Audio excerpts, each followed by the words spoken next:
Assalamu alaikum students, myself Muhammad Maqsood. You are going to learn the physics of 10th class through the channel of Beacon Light School and Academy. Students सबसे पहले हम जो है 10th class का physics जो है वो chapter number 10 thermal physics उसको हम डिस्कस करने जा रहे हैं। सबसे पहले बेटा हमारे पास आती है थर्मल फिजिक्स की डेफिनेशन।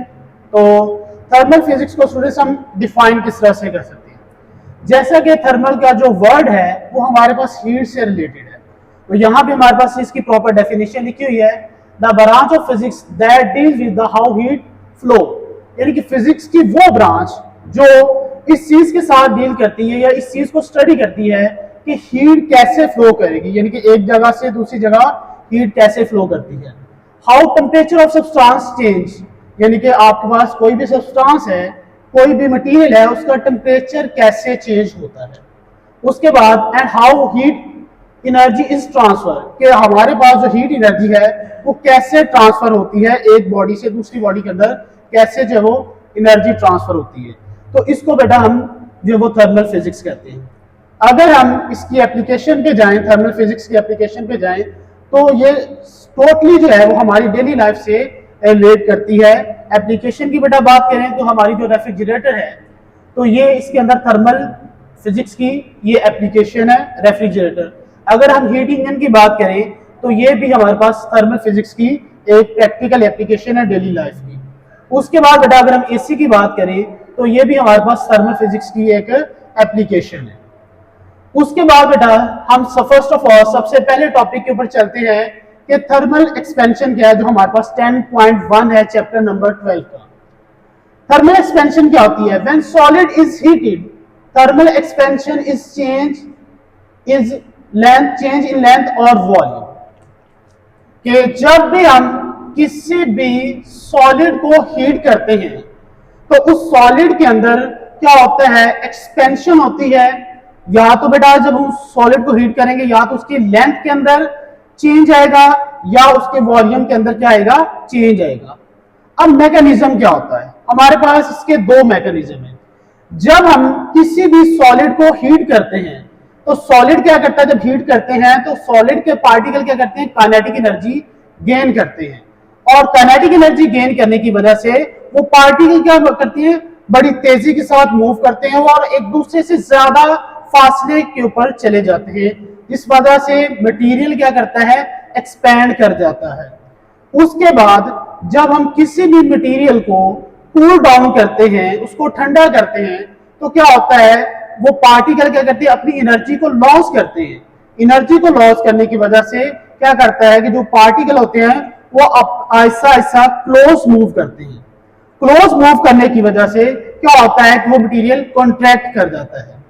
अब स्टूडेंट्स इसको अगर इन दोनों मैकेनिज्म की डेली लाइफ में आप लोगों को एग्जांपल दूं, तो फॉर एग्जांपल अब आप लोग, गर्मी है, गर्मी की वजह से क्या होता है कि आप एक क्लास में बैठे हुए, एक जगह पे बैठे हुए हैं, तो क्या होता है कि आप, वो एक सॉलिड है, आप पार्टिकल है। जब गर्मी की वजह से बेटा क्या होता है कि आपकी जो एनर्जी होती है, काइनेटिक एनर्जी जो है वो ज्यादा होती है, उस वजह से आप एक दूसरे से थोड़ा सा फासले पर बैठते हैं, तो आपकी जो क्लास साइज है, जो आप लोग क्या कर रहे होते हैं? एक्सपैंड कर रहे होते हैं। अगर इसी तरह सर्दियों की बेटा बात की जाए तो आपकी हीट क्या होती है? लॉस होती है। उस वजह से आप क्या करते हैं कि आपको ठंड लग रही होती है और आप जो है वो ठंड से बचने के लिए एक दूसरे के करीब करीब होकर बैठते हैं। इसी तरह बेटा इन दोनों मैकेनिज्म की अगर डेली लाइफ से आपको सिर्फ जस्ट आपके एक नॉलेज के लिए एग्जांपल दूं, तो आपने कभी देखा होगा कि कोई भी पुल हो तो उसके पुल के ऊपर जो है वो एक थोड़ा सा गैप छोड़ा जाता है। अब वो गैप क्यों छोड़ा जाता है? जाहिर सी बात है, जब हमारे पास गर्मियां आएंगी तो वो मटेरियल क्या करेगा? एक्सपैंड करेगा। तो एक्सपैंड करने की वजह से वो गैप रखा जाता है कि वो गैप एक दूसरे को मैनेज कर ले। अगर हम वो गैप नहीं रखेंगे तो क्या होगा? गर्मियों के अंदर वो मटेरियल, वो जो ब्रिज है, जाहिर सी बात है मटेरियल है, वो एक्सपैंड होगा। एक्सपैंड होने की वजह से वो टेढ़ा हो सकता है। इसी तरह अगर हम जब वो गैप रखते हैं तो गर्मियों में वो क्या कहता है?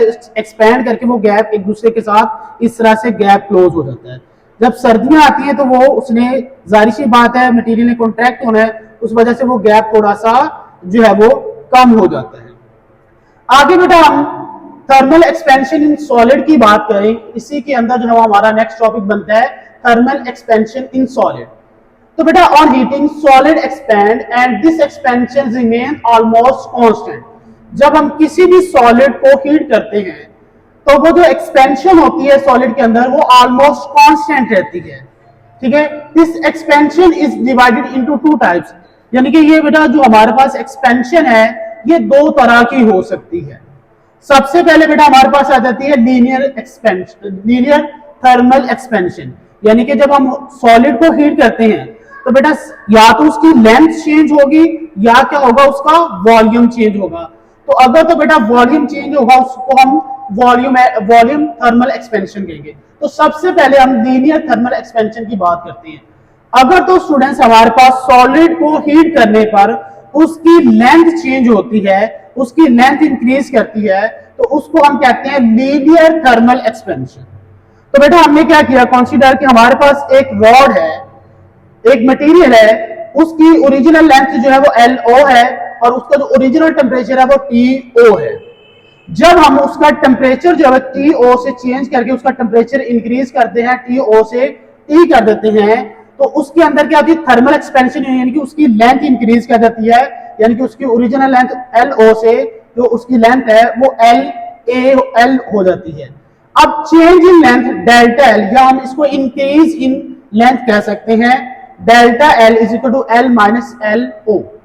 अब चेंज इन टेम्परेचर, जो हमारे पास राइज इन टेम्परेचर भी इसको कह सकते हैं। अब टेम्परेचर के अंदर जो चेंज आया डेल्टा T माइनस TO।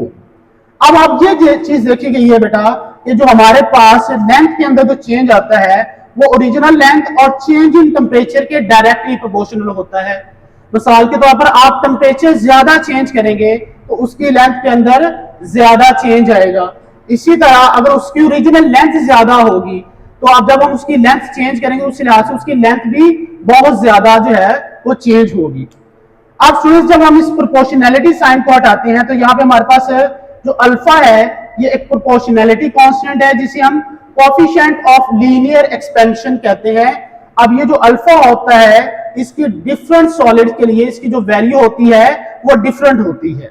तो अगर बेटा हमने अल्फा की वैल्यू निकालनी है तो LO एंड डेल्टा T इसके साथ मल्टीप्लाई हो रहा है, उधर जाके डेल्टा T के साथ क्या हो जाएंगे डिवाइड हो जाएंगे। स्टूडेंट्स तो हम जो नेक्स्ट टाइप है थर्मल एक्सपेंशन की उसको हम डिस्कस करने जा रहे हैं, volume thermal expansion. On heating if volume of solid change it is called the volume thermal expansion. जब हम सॉलिड को अगर हीट करें अगर उसके वॉल्यूम के अंदर चेंज आए तो इसको हम वॉल्यूम थर्मल एक्सपेंशन कहते हैं। तो स्टूडेंट्स हमने सपोज किया कि हमारे पास इनिशियल वॉल्यूम जो है एक सॉलिड का वो VO है एट टेम्परेचर TO3। जब हम सॉलिड को हीट करते हैं at temperature T its volume becomes V। तो अब हमारे पास चेंज इन वॉल्यूम या increase in volume delta V किसके इक्वल है, V माइनस VO के इक्वल है, और डेल्टा T क्या है हमारे पास increase in temperature, delta T is equal to T minus TO। अब स्टूडेंट्स ये चीज ऑब्जर्व की गई है कि हमारे पास चेंज इन वॉल्यूम जो है वो ओरिजिनल वॉल्यूम और चेंज इन टेम्परेचर के डायरेक्टली प्रोपोर्शनल है। सेम उसी तरह से जैसा कि हमारे पास यहाँ पे जो है वो चेंज इन लेंथ जो है वो हमारे पास ओरिजिनल लेंथ और चेंज इन टेम्परेचर के डायरेक्टली प्रोपोर्शनल थी, तो यहाँ पे भी हमारे पास जो चेंज इन वॉल्यूम है वो ओरिजिनल वॉल्यूम और चेंज इन टेम्परेचर के डायरेक्टली प्रोपोर्शनल है। अगर हम टेम्परेचर को ज्यादा इंक्रीज करेंगे तो हमारे पास उस वॉल्यूम के अंदर जो चेंज आएगी वो भी उतनी ही ज्यादा होगी। तो यहाँ पे बेटा जब हम इस प्रोपोर्शनैलिटी साइन को हटाते हैं तो यहाँ पे हमारे पास जो बीटा है ये एक प्रोपोर्शनैलिटी कांस्टेंट है जिसे हम कोएफिशिएंट ऑफ वॉल्यूम एक्सपेंशन कहते हैं। तो ये डिफरेंट जो हमारे पास लिक्विड होते हैं या सॉलिड होते हैं उनके लिए इस बीटा की वैल्यू भी डिफरेंट होती है। अगर हम बीटा की वैल्यू निकालना चाहें तो बीटा को हम इधर ही रखेंगे, VO और डेल्टा T इधर मल्टीप्लाई और उधर जाके डेल्टा V के साथ क्या हो जाएंगे डिवाइड हो जाएंगे। तो स्टूडेंट्स यहाँ पे हमारे पास जो हमारा पहला टॉपिक है थर्मल एक्सपेंशन जो है ये कंप्लीट होता है। आप लोग जो है वो मजीद लेक्चर्स के लिए इस चैनल को सब्सक्राइब करें और बेल आइकन को जरूर दबाएं और अपने दूसरे क्लास वाले के साथ शेयर करें।